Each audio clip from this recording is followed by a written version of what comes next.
We have devastating news. Unfortunately, Mitchell Robinson will miss the rest of the season with a stress fracture to that left ankle that he just had surgically repaired. We're going to break down exactly what happened and what the New York Knicks have to do now in response to this injury. All of this and so much more today. If you're not already subscribed to the channel, go ahead and hit that subscribe button now. And make sure you have notifications turned on so you don't miss a second of the new content. And now, let's get started. Mitchell Robinson suffers a stress fracture in his surgically repaired left ankle. And because of that, we now have the following update from SNY NBA insider Ian Begley. And unfortunately for Knicks fans, it is a terrible one. One of the things we could never have right now that we cannot afford to sustain is another injury. But that's exactly what we're facing right now. According to Ian Begley, Mitchell Robinson sustained a stress injury to his left ankle. And due to this, he will be reevaluated in 6 to 8 weeks. And given the injury he's suffering from and the weeks he's likely going to need to recover from it, his postseason is now officially over. According to Begley, though, he won't need surgery and will be rehabbing. He had tests done late in the afternoon yesterday, and that's when they found out about the stress fracture. Another NBA insider with the New York Post, Stefan Bondy, also gave us the following information about the Knicks and how they're going to respond in regards to Robinson's injury and absence. According to Bondy, without the 7-foot Robinson, the Knicks will lean heavily on starter Isaiah Hartenstein, who broke out in the regular season as a top shelf center and continued that with 14 points in Monday's Game 1 win over the Indiana Pacers. This is absolutely a devastating update for the Knicks and, of course, New York Knicks fans. We did not need any more injuries at this point in time. We are already missing Bojan Bogdanovic. We are already missing Julius Randle. And now we're going to miss Mitchell Robinson for the rest of the postseason. That means we're going to have to lean on iHeart, according to Steph Bondy, and we're also going to have to lean on Precious Achuwia because we need other bigs. And if you look at that bench, besides Precious Achuwia, you have Jericho Sims and maybe Mamadi Diakate, who's a power forward with size. But other than those guys, you have no other players on the roster with size. So you're going to need to lean on these players. You're going to have to play them a lot of minutes. And the problem is, if you get into foul trouble now, what are you going to do? You don't have Mitchell Robinson on the bench to back you up anymore. You're going to have to hope and pray Precious Achuwia can do it, handle the workload, and not get into foul trouble himself. Because if he gets into foul trouble and iHeart's in foul trouble, I don't know what the Knicks are going to do. We already know with Tom Thibodeau in the postseason, he runs a very tight rotation, likely 7 bodies. But with this injury, he's going to have to expand that rotation. That's going to mean either Shake Milton or Alec Burks minutes. And Tom Thibodeau, he goes with experience. He goes with guys he trusts. And right now, looking at that bench, it's going to be Alec Burks, in my opinion. You're going to see Burks minutes. I don't know how many minutes he's going to play. It likely is going to be depending on how effective he is. If he's very effective, you're going to see him often. If not, you're going to see him here and there so that way we can get somebody a rest. Because right now, the key is how many minutes can we rest our key players? Because all of that is going to come into play late in the game. If your players are playing 45, 46 minutes and it's late in game, all of that stamina is going to come into effect. And if they don't have it, it could hurt the Knicks. That's why we're going to have to be mindful with the players that we have, how we utilize them, and what lineups we put out there. It has to be what's working. Sometimes we're going to have to ride the hot hand, and sometimes the lineups out there are not going to look pretty. They're going to give up something, but we're going to have to allow it because they're doing something right.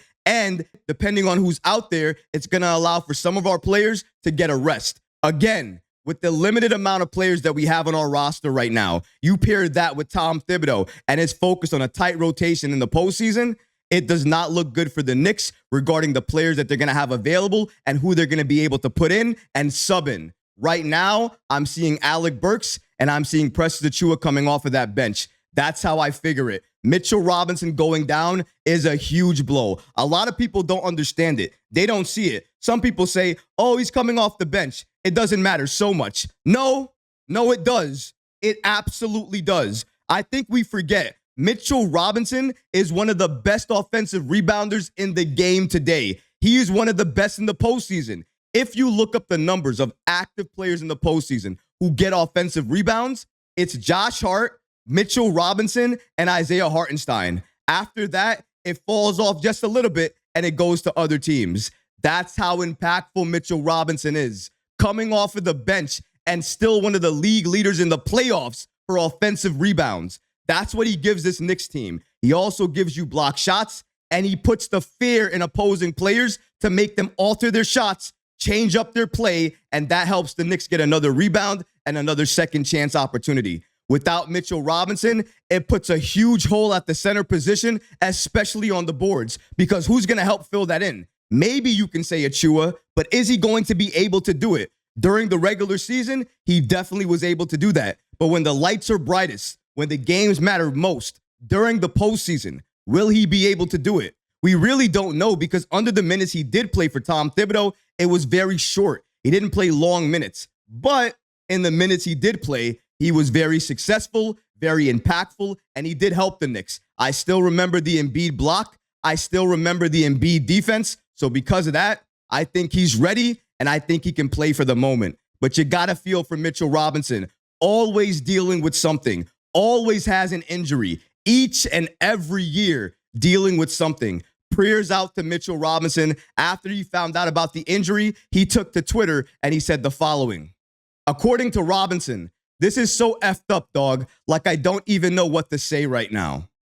It's truly unfortunate. Robinson's a very good guy. He wants to play. He plays through things. He's very tough. We just made a video about this, that he was dealing with significant pain, but he was still playing through it while waiting for the doctors to tell him what was going on with that ankle. So we now know he was playing some of that game with a stress fracture to that ankle. We have to give him props for that. Honestly, if he could go without doing more harm to that ankle, he probably would, but he can't.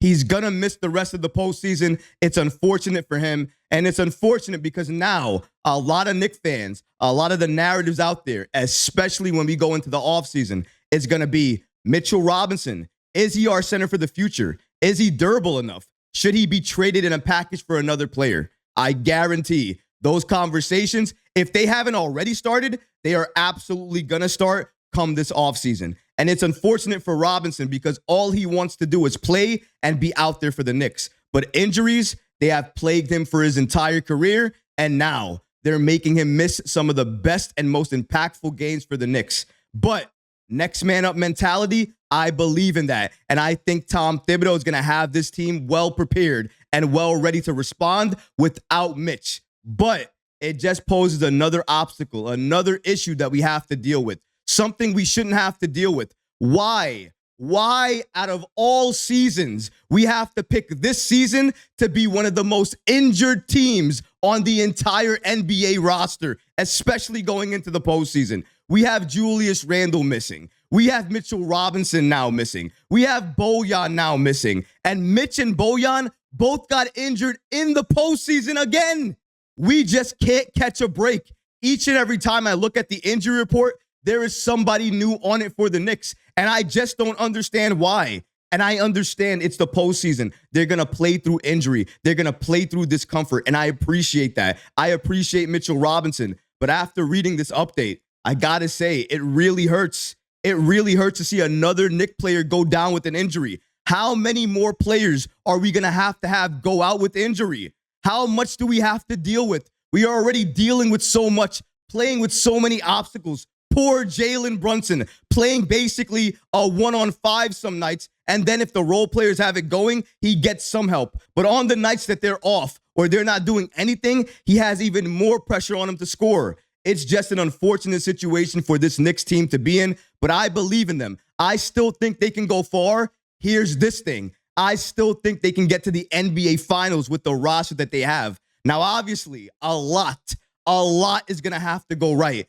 But I still believe in them. But losing Mitchell Robinson, it is an absolute blow. I don't know who would think it's not a blow. I don't know who would think in their right mind that losing Mitchell Robinson is not significant. Let me tell you, if you believe that, you're wrong. Mitchell Robinson is a key player for this team. He was a key player off the bench. Losing him is massive. Now, I know what you guys are going to say. Mitchell Robinson barely gives us anything on offense anyways. He's a big defender for the Knicks. I understand that. But the threat, the lob threat that's there, which Jalen Brunson did go to during that game 1 against Indiana, that makes him a little bit more of a threat in the paint. It opens up a little bit more space in the paint for Jalen Brunson. All of these things are factors. You have to look at them. Without him there, Indiana's going to have more confidence in the paint. They're going to think, oh, if I just get iHeart in foul trouble, I can do anything I want to do in the paint. It's going to give them more confidence. That's something we have to think about.